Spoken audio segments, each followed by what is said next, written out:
On va découvrir maintenant un autre jardin où les conditions d'aménagement ne sont pas du tout les mêmes qu'ici. C'est une autre façon d'appréhender l'espace, surtout quand il est restreint, en tout cas dépaysement assuré, puisqu'il s'agit des jardins du palais Jamaï dans la Médina de Fès au Maroc.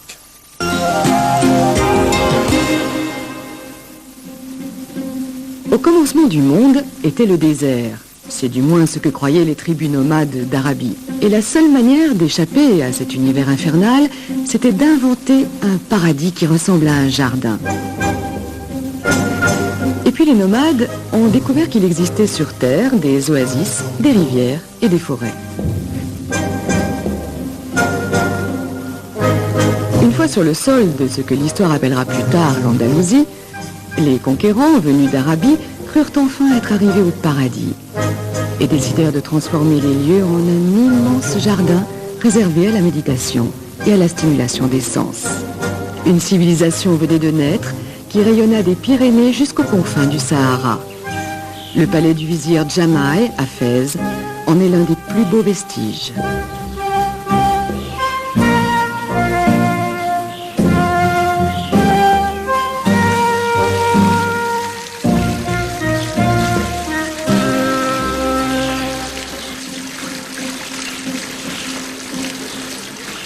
Dans les jardins du palais Jamaï, on va rencontrer un ensemble de plantes aromatiques, médicinales, des plantes à parfum, et puis beaucoup de couleurs.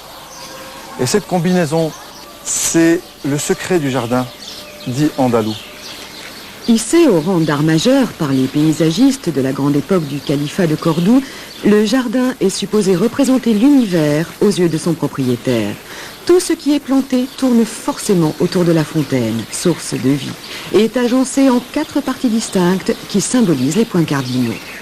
Ça pouvait aller effectivement de simples arbres, 4 arbres fruitiers, 4 orangers, 4 citronniers, pour aller vers des espaces plus développés avec toute une panoplie d'arbres à fruits, d'arbustes à fleurs et d'éléments de senteur, romarin, sauge, myrte et j'en passe. En tout cas, le jardin arabo-andalou, issu du jardin antique perse, est un jardin très riche visuellement, très riche architecturellement, très riche en senteurs et parfums.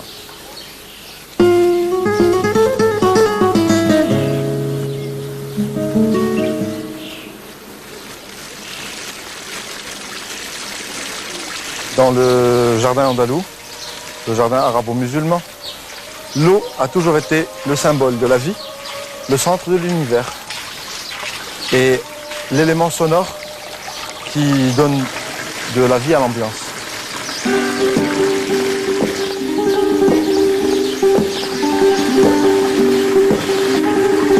Chuintement, ruissellement, écoulement donnent la réplique aux oiseaux, de jour comme de nuit. Pour moduler la mélodie, il suffit de jouer sur le débit des robinets et le niveau des plans d'eau. Le cyprès, qui est un élément de base, une colonne pour le marquage des passages, pour le balisage des accès, c'est un héritage de pure importation perse. On va le retrouver en Andalousie, mais il vient de la Perse antique, qui était un arbre toujours sacré. Si La Fontaine a parlé du chêne et du roseau, le roseau, chez les Perses, c'était le cyprès, qui est un arbre grand, haut, noble, mais qui arrive à s'incliner devant la force du vent pour le laisser passer en douceur.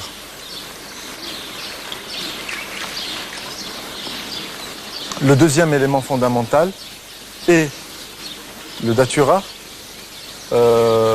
plante odorifère à outrance, durant les belles soirées d'été, mais aussi plante vénéneuse, parce qu'elle appartient à la famille des solanacées, tomates, aubergines, tabac, pommes de terre, et qui contient à très forte dose de la solanine. Elle est très communément connue sous l'appellation de la trompette des morts, M-A-U-R-E-S.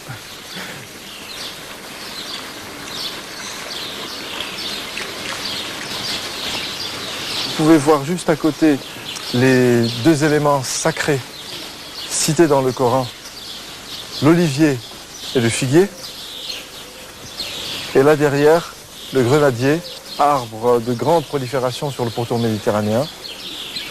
Le Phoenix canariensis, il a pratiquement toujours existé sur les côtes andalouses.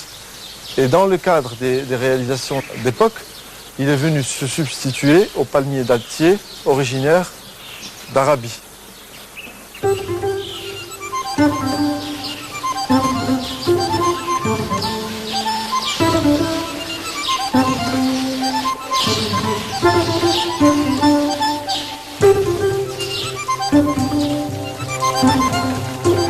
Aujourd'hui encore, en essayant de recréer le jardin andalou, on essaie de rappeler une époque de faste, de grandeur.